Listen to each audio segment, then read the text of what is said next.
Saudara-saudari umat beriman yang terkasih dalam Tuhan kita Yesus Kristus, jumpa lagi dalam renungan harian MSC Provinsi Indonesia, edisi Minggu 21 April 2024. Hari ini kita merayakan hari Minggu Paskah yang keempat. Hari Minggu Paskah yang keempat ini sering kita rayakan sebagai hari Minggu Gembala yang baik, sebab bacaan-bacaan teristimewa, bacaan Injil berbicara kepada kita tentang gembala yang baik. Tapi juga hari Minggu Paskah yang keempat sering dikenal sebagai hari Minggu panggilan sedunia. Dan hari ini kita merayakan hari Minggu panggilan sedunia yang ke-61. Paus Fransiskus dalam pesannya memberi tema pada hari Minggu panggilan sedunia ini dengan tema dipanggil untuk menabur benih harapan dan membangun perdamaian. Saudara-saudariku yang terkasih, hari Minggu panggilan memang sering diidentikan dengan panggilan kepada jabatan imamat dan kepada panggilan untuk hidup bakti.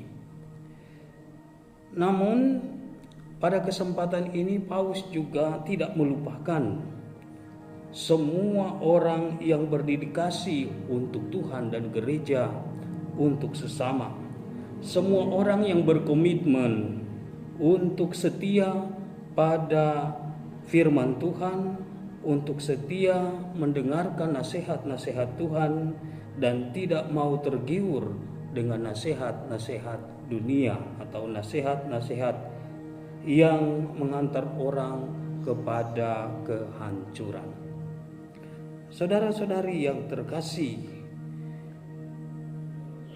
dengan menyapa semua orang, maka Paus mau mengajak kita untuk baik imam, baik biarawan-biarawati maupun awam, kita semua diingatkan akan panggilan kita, bahwa panggilan Allah itu berlaku untuk kita semua, dan kita semua dipanggil untuk mensyukuri rahmat istimewa yang kita terima sebagai orang-orang Kristen.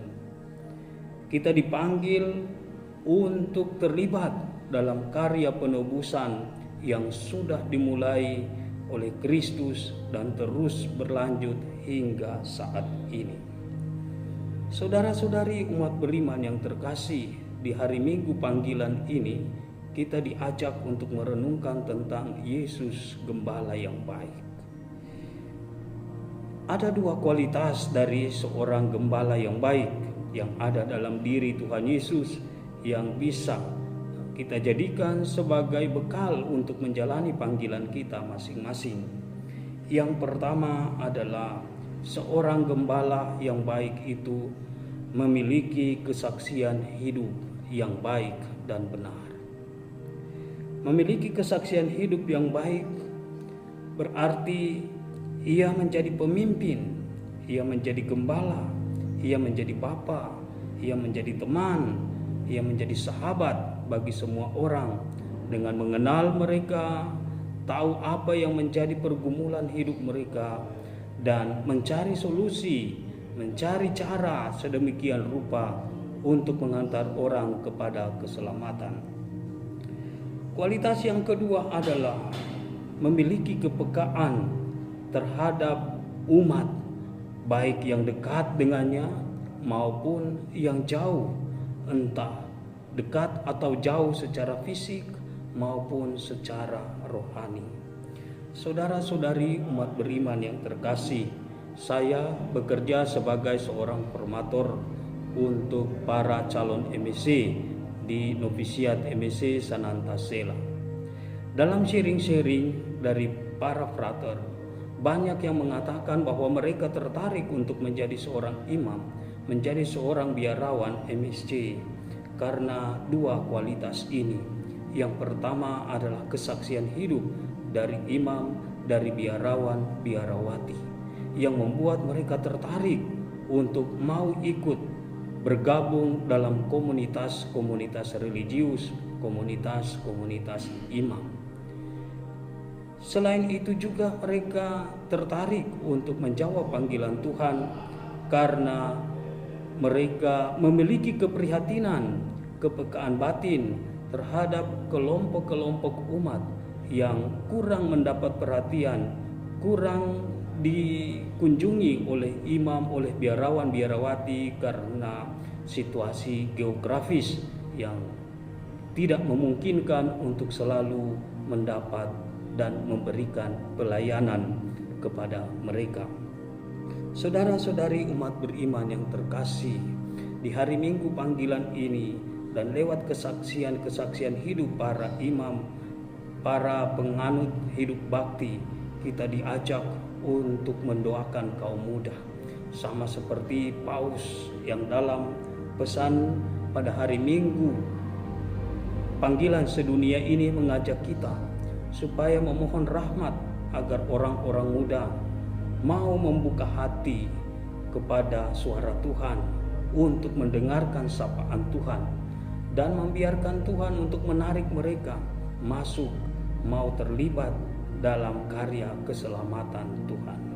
Saudara-saudari umat beriman yang terkasih, hari Minggu panggilan ini Paus kembali mengingatkan kita bahwa lebih baik kita mendengarkan suara Tuhan daripada kita berbicara tentang Tuhan.